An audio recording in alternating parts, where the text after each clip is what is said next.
The opinions expressed on this podcast are those of the speakers and presenters. They do not represent the opinions or views of the Equita Group, Equita Final Expense Services, or its affiliates. Hello, everybody. Chase Shurick here at the Equita Home Office. Excited about episode 12 of the In the Trenches podcast. I'm excited because we've got Roger Chan on. It is long overdue that we get Roger on the podcast.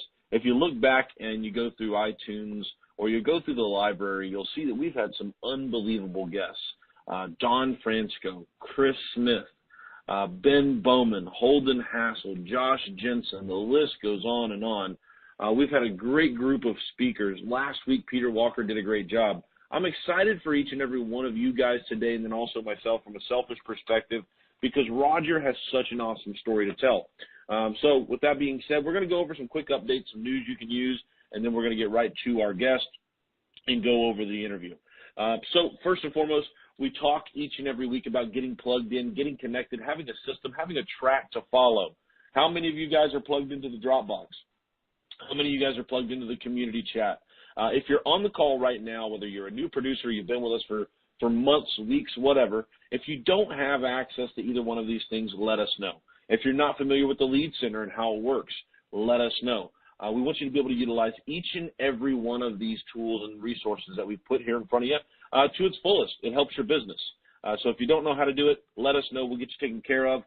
You can contact your builder. You can contact myself. If you're out in podcast land and you don't have leads, you don't have people to see, and you hear something touched on today and you're like, man, I really don't have that.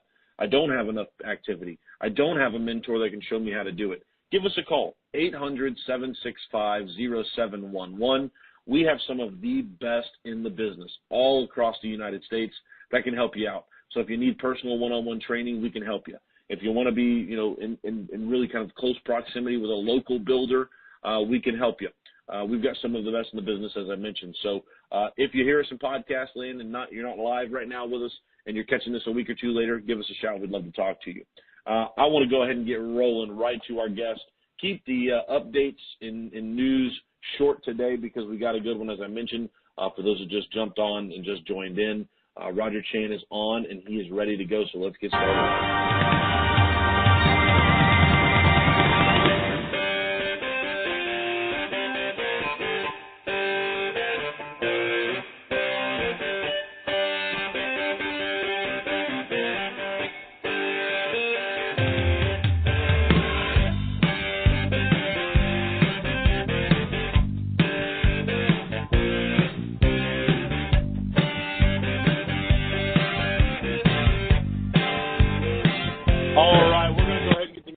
Get started here. We've got Roger Chan on the line. Good morning, Roger. How are you doing this morning? I'm fantastic. Thanks for having me on, Chase. Hey, it's a pleasure, man. We're fired up about it. It's long overdue, as you and I have talked about. You're no stranger to the EFES calls. You're no stranger to the EFES audio vault. You've been on many calls, national calls, training calls. So we're fired up about having you on today. A little bit different format, obviously, but I mean, what a year. For those that are listening, if you don't know Roger, you probably have seen him in the chat if you're working with EFES right now. He's always helping somebody out if they're in a home, also probably contributing some good humor into the chat, keep things light. But Roger started with EFES in 2017, over $213,000 in personal production his first year with EFES. That was not his first year in the business, but his first year with EFES, over $213,000 in personal production. And then last year, over 264,000, 310 applications, and that's not even including his Medicare. Absolutely lit it up. Now he's training and mentoring agents, showing them how to get out there and do their thing and be successful. Excited to have you on, man. Let's go ahead and get started and just kind of go to the genesis of it.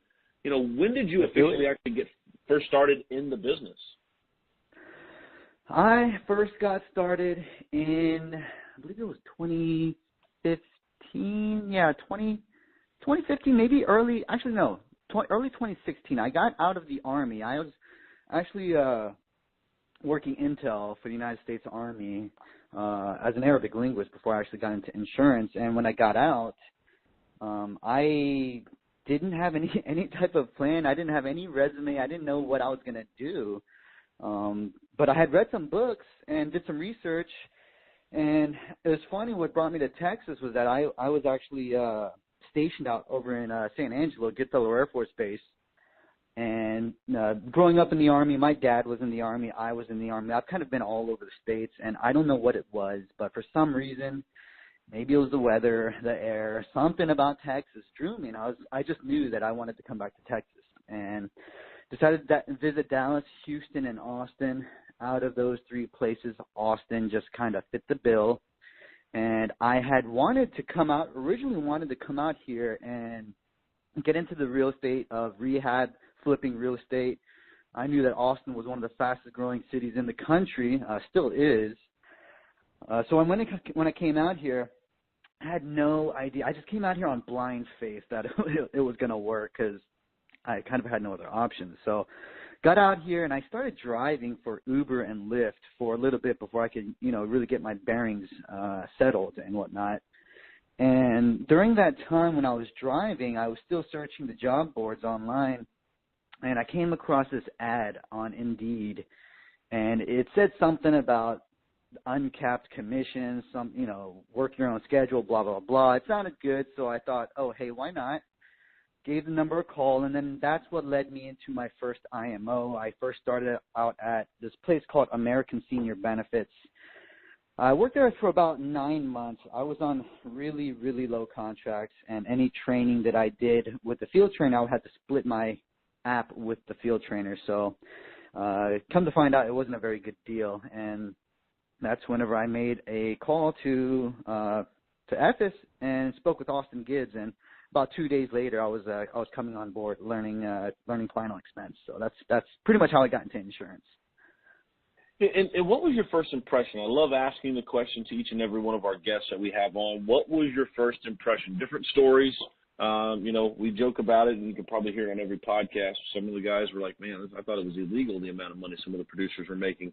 Josh Jensen had a funny line that he threw out on his podcast that he did with us. But, what was your first impression when you got out there? You got to understand it a little bit just from the outside looking in, first getting going. What was your first impression of the business?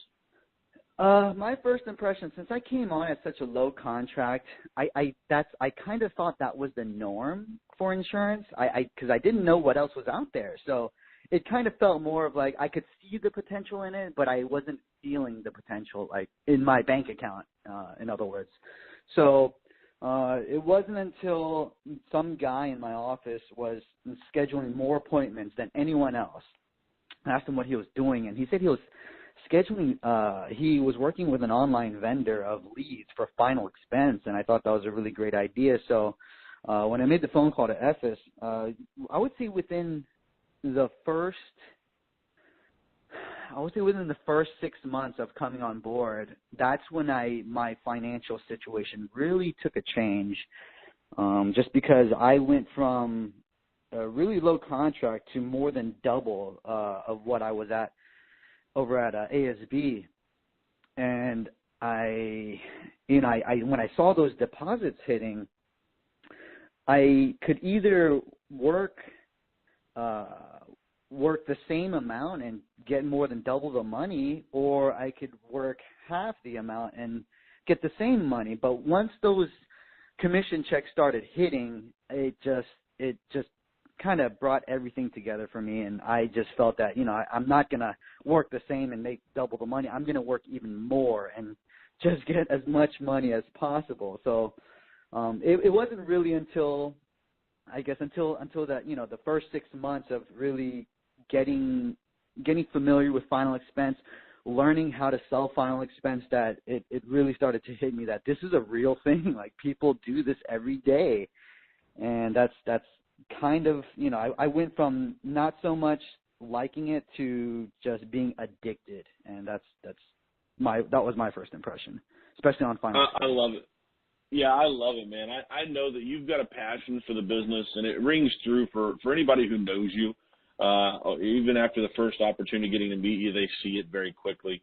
And that right there, the way you just explained your first impression, I mean, that kind of tells a little bit about you in a nutshell. Like, you dig this, you're into this, and you're all in, and you have been since I've known you. Let's talk about who you are in terms of how you approach the business. I don't ask this question to classify anybody. because there is no right or wrong. It's just, for the audience, when they see your name on the leaderboard, they like to kind of know a little bit more about that person. Tell me this, door knocker, appointment setter, which one are you? Or you do a little bit of both? I do both. It's funny the way I actually started in insurance over at the old place. The way we ran appointments there, we only ran appointments there. Door knocking was a foreign concept to them, and nobody knew how to effectively door knock because they were not final expense agents. So when I first started there, I had learned a script for calling to set appointments on. It was a, what do you call it, a T65 list. It was just pretty much cold calling. These weren't even leads, and it's the script that we were using was just terrible. It's probably a combination of the script and the fact that we were cold calling T65 lists. It was horribly inefficient. I would be lucky to schedule 5 appointments over an entire day of cold calling, where I can pretty much do that in 30 minutes now. But as far as door knocking, when I first came over to EFES, I was still kind of using my old habits, what I had learned at the previous place, and I just wasn't seeing the amount of business that I wanted to. So back then, I believe the group chat was just starting to come around, and I posted a question in there, what are these top producers doing? Are they door knocking or are they setting appointments? And I had an overwhelming majority of producers say that they were door knocking. So this was when I was just a couple months in, and I thought, let's just conduct a little experiment. I'm just not going to call anymore. Let's see what happens. I'm just going to door knock. I'm just going to straight door knock every single day. And when I first started, I was working about 6 to 7 days a week, which was pretty normal for me because I was trying to get my business off the ground. And just that first month, I ended up writing, I believe it was just under $37,000, just going out there door knocking on 20 leads a week. And that just kind of blew my mind. And I thought, this is something I can definitely do this. Like, I had proven to myself that I went out every day just knocking on doors, and I was getting the same types of people, same type of responses, and it kind of really gave me an idea of what was possible. So I didn't want to change the formula for success. So I stuck to door knocking for that probably the entire year. I set a lot of appointments at the door as well because I still wasn't good on the phone. I still didn't have a good script to use on the phone, so I didn't mind door knocking. And it wasn't until, I would say, early 2018, early last year, Josh Jensen did the training call on appointment setting, and I just took that and ran with it. And ever since then, I make my Mondays my appointment running days, and I'll just clean up the rest of the week with door knocking. So if I had to choose between the two, I would probably still choose door knocking, but luckily I don't have to choose between the two because I really enjoy doing both. And I just think doing both is it allows me to write more business, and that's what I do nowadays. I do a combination of both. I actually remember the day you and I spoke after that call, and you said, dude, I'm getting on the phone. I'm going to do it now. And we had talked a little bit prior to that about, hey, Roger, you may want to give it a shot of, try and jump on. You're articulate. You're a smart guy. You sound good on the phone. Why not? And you're like, nah. And then after that call, you were like, all right, I'm giving it a shot. And I remember that day. So when you were mentioning it, I kind of chuckled because I remember that day.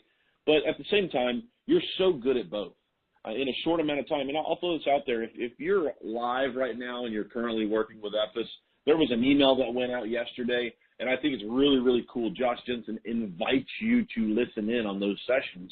And you just heard from a $200,000+ a year producer that, he just told you it made a difference for me and helped me immediately get on the phone. So it's really cool that Josh offers that. And if you ever see that come through, jump in, participate, because it can be a difference maker like it was for Roger. And there's actually one taking place tonight. So if you want to participate, if you're a little bit reluctant to pick the phone up, it doesn't mean you have to give up door knocking. That's the foundation of what you do. But if you want to jump in and listen to a very high-level appointment center do his thing, jump on. Josh offered that in an email that he sent out yesterday, and we can get you that information. Just let us know or post in the group chat, and we'll get you everything you need. But, Roger, I was really impressed because the way you just told the story was exactly how I remember. You came out gangbusters. You were knocking on every door. You were grinding, and then when the light bulb went off after that call and you started doing appointment setting, you were always working hard. You still work very hard, Now you're just working hard on multiple things, but you were able to kind of get your hands more wrapped around the business, and you were able to see more people by doing the appointment setting side of things. Let's talk about your goals, because since the time I've known you, and I know Peter Walker, if he was, I think Peter's on with us right now live. If we open him up, Peter would say the same thing. You are very hungry. You are very motivated. Anybody who knows you will throw that out there about you. Let's talk about your goals, what they were when you first got started compared to where they are today. Tell us a little bit about the old Roger Chan when you first got into the business. What were your goals looking like? What were you shooting for?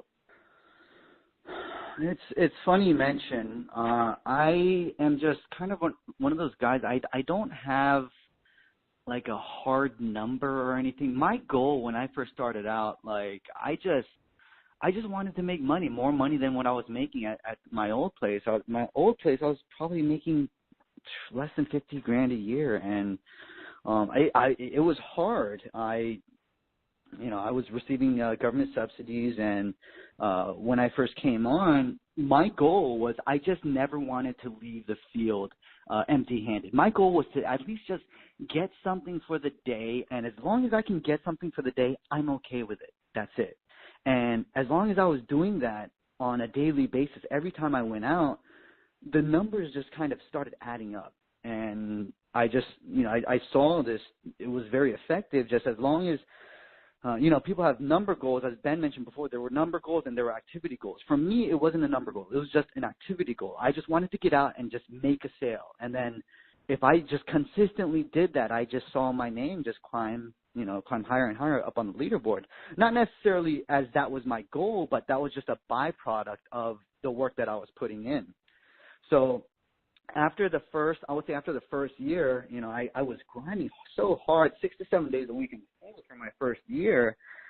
I just kind of thought, how am I going to make this? How am I going to put in, write more business if I'm already almost maxed out? But, just coming on the training calls every day and, looking at other producers, how they do things, adding those things, I've just found smarter, more efficient ways to work, and I've just been adding new things to my activity list in order to produce more business now. So it was never really a numbers goal. It was just kind of, adding more things into my daily schedule that could, potentially help improve my business. And with those increased activities, I start to see increased business. So that's kind of the way I approach it. Well, you're also, and I want to kind of give you some kudos here, much deserved kudos. You're kind of downplaying in a very humble way, which is you, to a T, but you're downplaying how you've evolved. From the time that you first got going with us, even till now, you have picked up so much. And you, like a sponge, you've soaked it up. At no point did you ever have the mentality of, look, I'm doing over $200K a year. I got this figured out. I don't need to be on that call. I don't need to listen to what Peter Walker says about Medicare. I'm doing well in final expense. I don't need to do this. You've immediately gone all in and said, hey, look, I want to make this work, and you've soaked up every piece of knowledge that you could. But you've also evolved to where you're like, look, here's the plan. I'm following this plan, but now I'm going to look to add in some really neat things that help my business. And that was kind of one of the things I wanted to talk about next before we get into what your routine is. Let's talk a little bit about the way that you work your leads. We know you're a hybrid. You like to do door knocking and appointment setting. You don't have to give all the secrets away, but you categorize every person that you visit with, not the actual person, but the attempt, the visit, so that you're able to come back cross-sell at a later time. There's so much that goes into it. Do you mind sharing a little bit about how you approach those leads and then how you classify them so that you can, identify at a later date?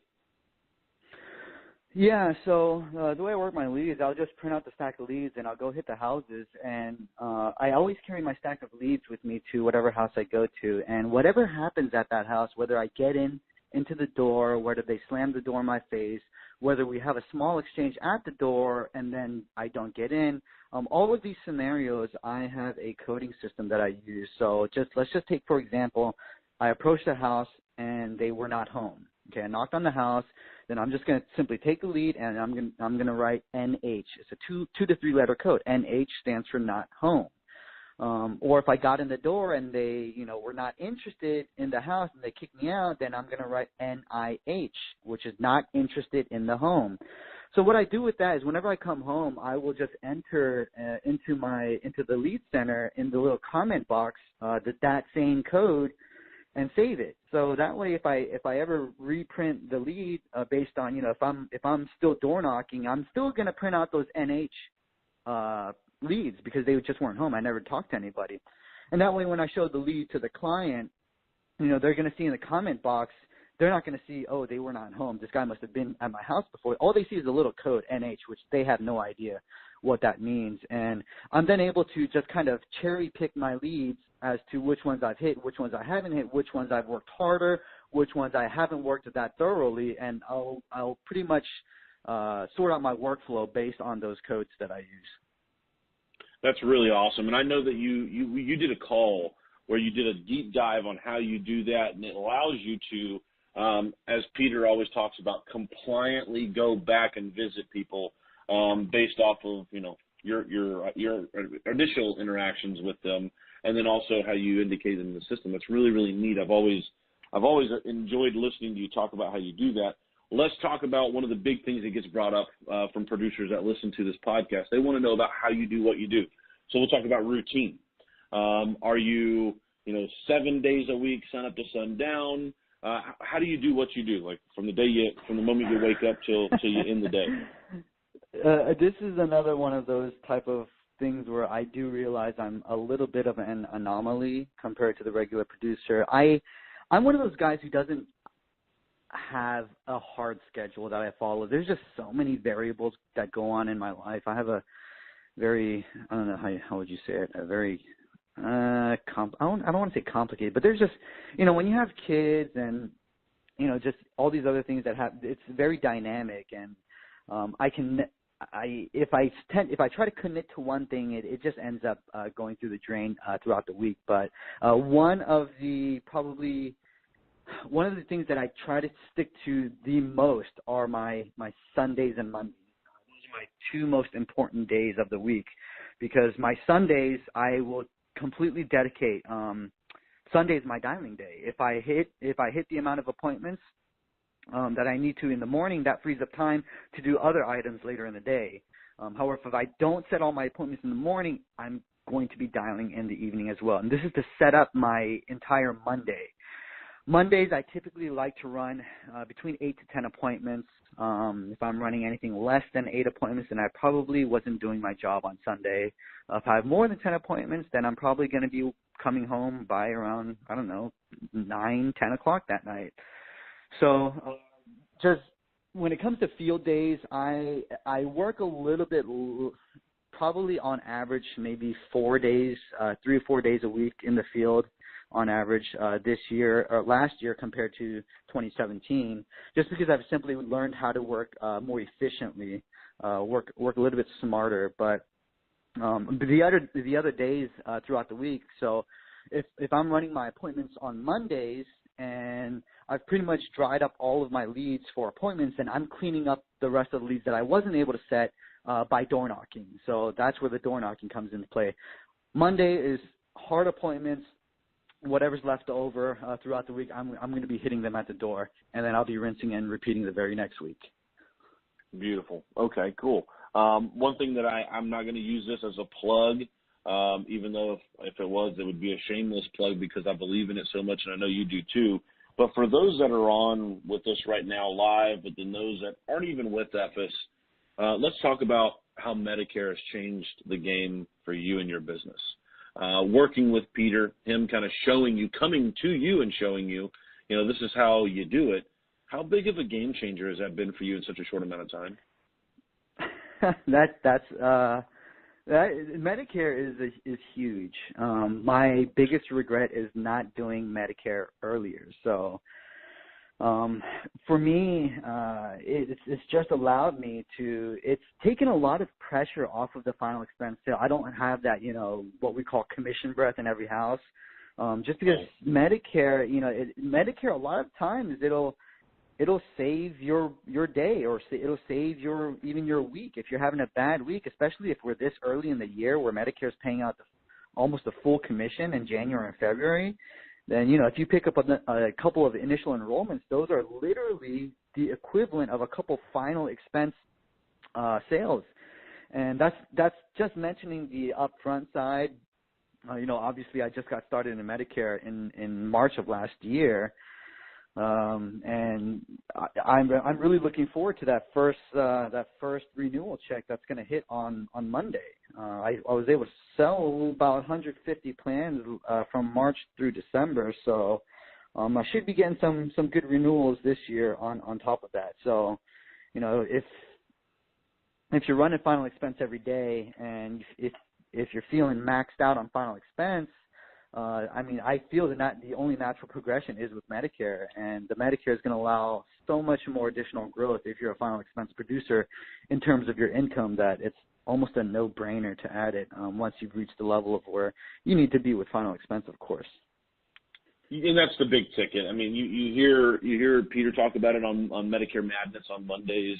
You know, hit that level of success. Become a pro. You don't have to be a Hall of Famer, but be a pro at final expense, and then get yourself involved.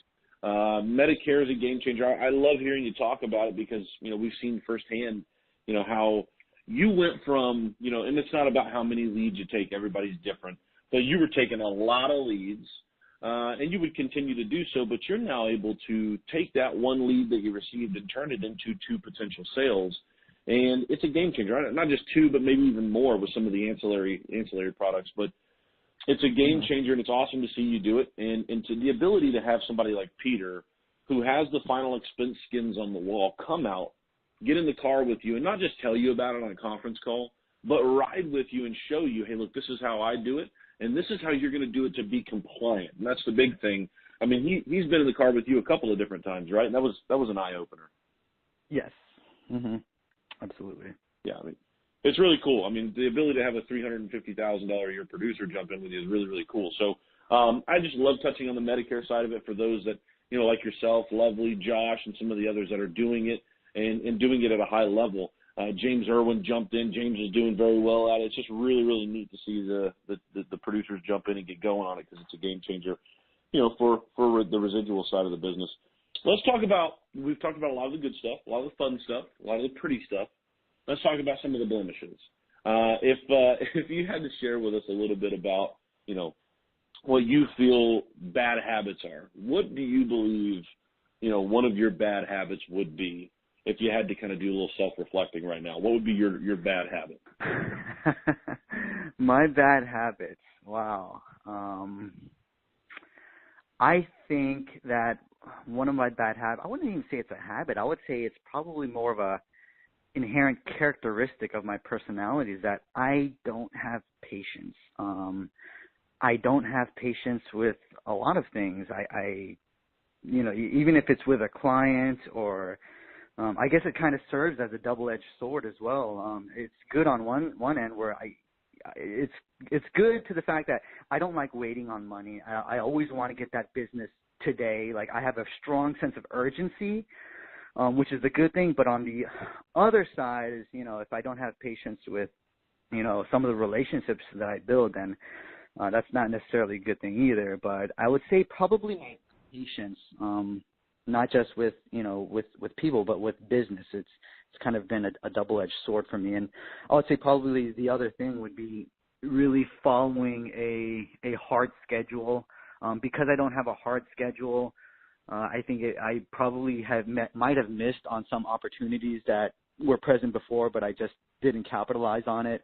But on the same token, because my personality is just, you know, I'm not patient. I'm always hungry for more business. I can, if I'm not doing what I'm supposed to be doing, then I feel a little bit guilty. I kind of guilt trip myself, so that kind of keeps me in the right direction. Yeah, and I get what you're saying. I see the double-edged sword side of it. I know that it does serve you well in almost every scenario, though, because with you particularly, you've eliminated the agent killer. You don't waste time with somebody who's just there to kind of, you know, play games. And we'll see you in the chat, throw it out there, and, you know, you're like, I would walk. And some people are like, whoa, did Roger say he would leave? He would leave a potential sale? And it's like, you're telling them that's not a potential sale. that's a potential chargeback, or that's a potential waste of your time. I'm walking. I see Exactly. we see you tell guys that regularly, and I appreciate that, because we love talking about the fun stuff, but at the same time, we want to kind of know, the real behind it as well. So I appreciate you sharing that with us. Let's talk about, on days when you're getting beat up. Once again, we love talking about the fun stuff, the pretty stuff. On the days where you're just getting a knuckle sandwich in the face, and you're getting the nose, or they're not home, and you're doing the door knocking, and you're running appointments, and you're getting no-showed. Let's talk about the days where you just can't give a policy away. What's the mindset? What's your mental outlook on days like that, and how do you move forward on them? And again, like on days like that, I know that they're going to happen. Even if I can just get a tiny policy, I'll be okay with that. But even if that can't happen, then I know that it's just a part of the business. This is not the everyday. It is not the norm of going out every day and not getting a policy. It just doesn't happen. So when you hear producers saying, I'm always working, but I'm not, they're not successful, they're not seeing sales, and that's bull. Because if you go out every day, consistently go out every day, you're gonna run into a laydown here and there. It's impossible not to, and that's why you don't have to be a genius to sell final expense. You really don't. All you have to do is you just need to work. So I have faith in the system. I know that as long as I'm out there running consistently, just out in the field, that the numbers are going to work themselves out. And once you can work out your numbers, you become a lot more confident in what you do. Knowing your numbers, then it's almost as if you're guessing at what's going to happen. So based on the amount of leads that I'm taking, I know I can confidently predict the amount of sales that I'm going to generate from a number of leads, just because I've ran the numbers before, and I know that if I'm running X amount of leads, I can convert those into 20 appointments over the weekend. Out of those 20 appointments, I can expect to sit with 60 to 80% of those.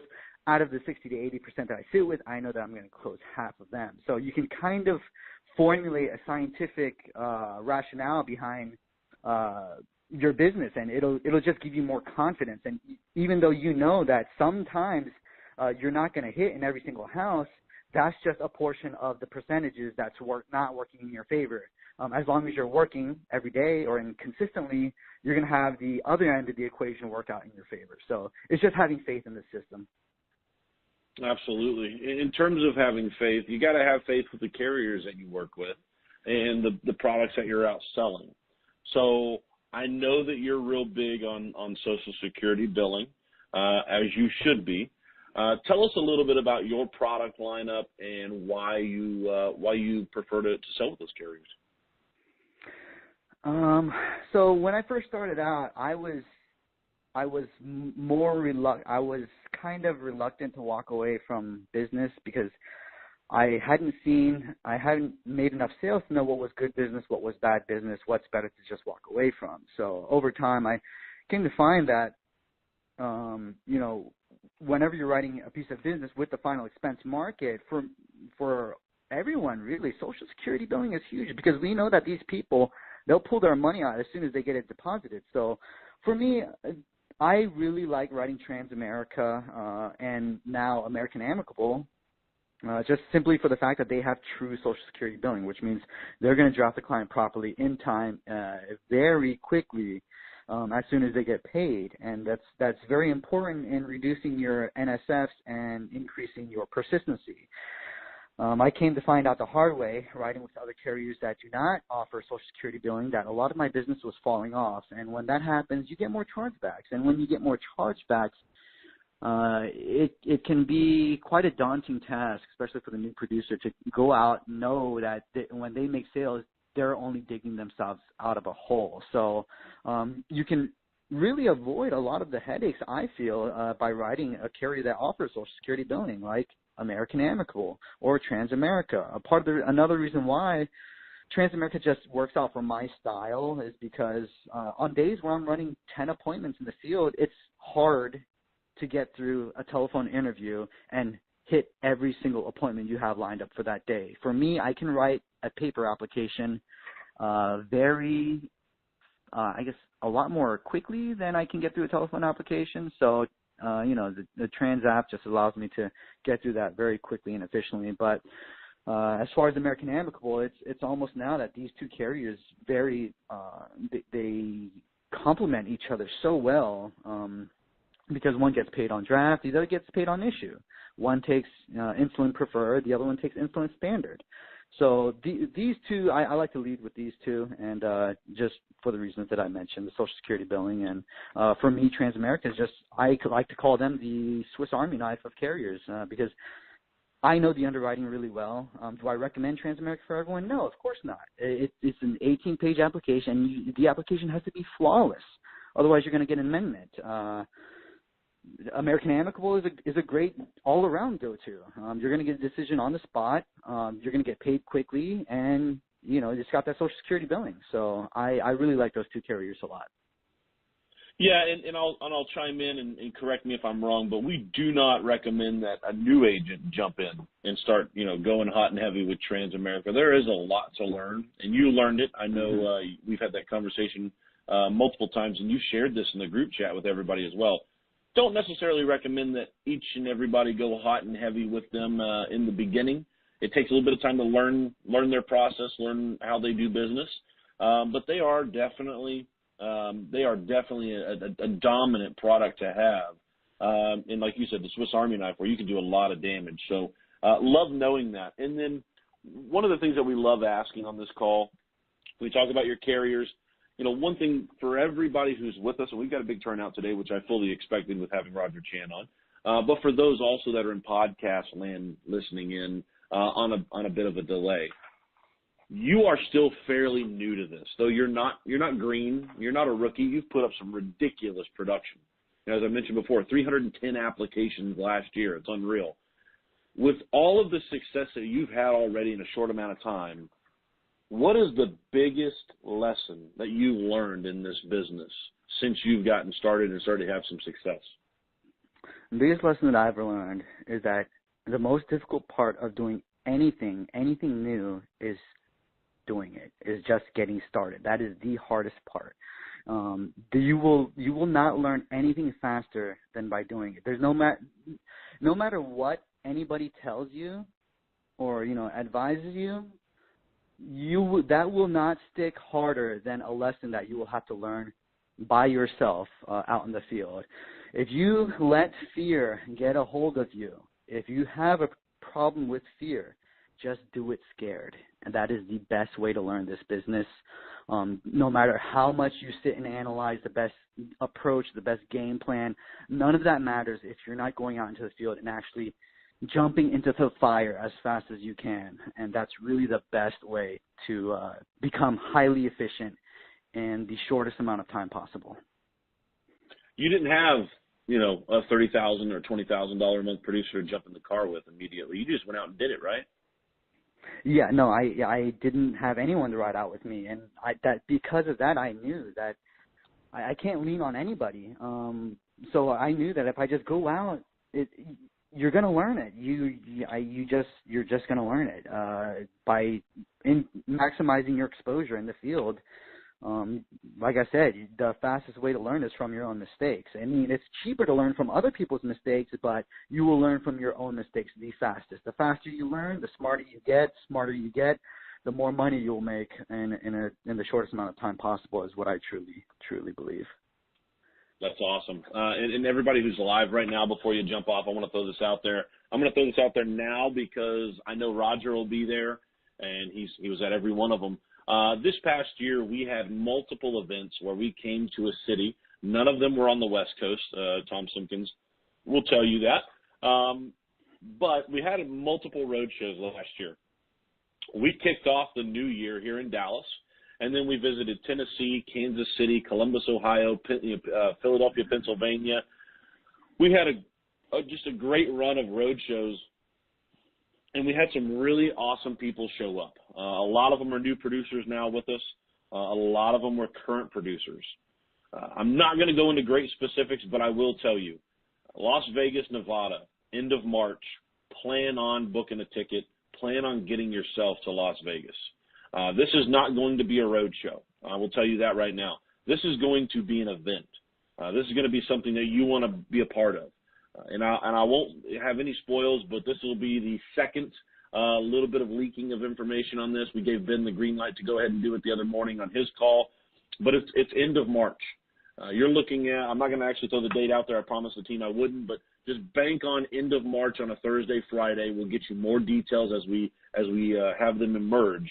But this is, calling on all EFES producers. Whether you're new, whether you're at the top of the leaderboard, this is going to be an event you want to be at. And it's going to be a spectacular event. I'm just telling you that now. So to get your mind wrapped around that, we're going to have some more details. You're going to see some fantastic marketing come out about this and what it's all about.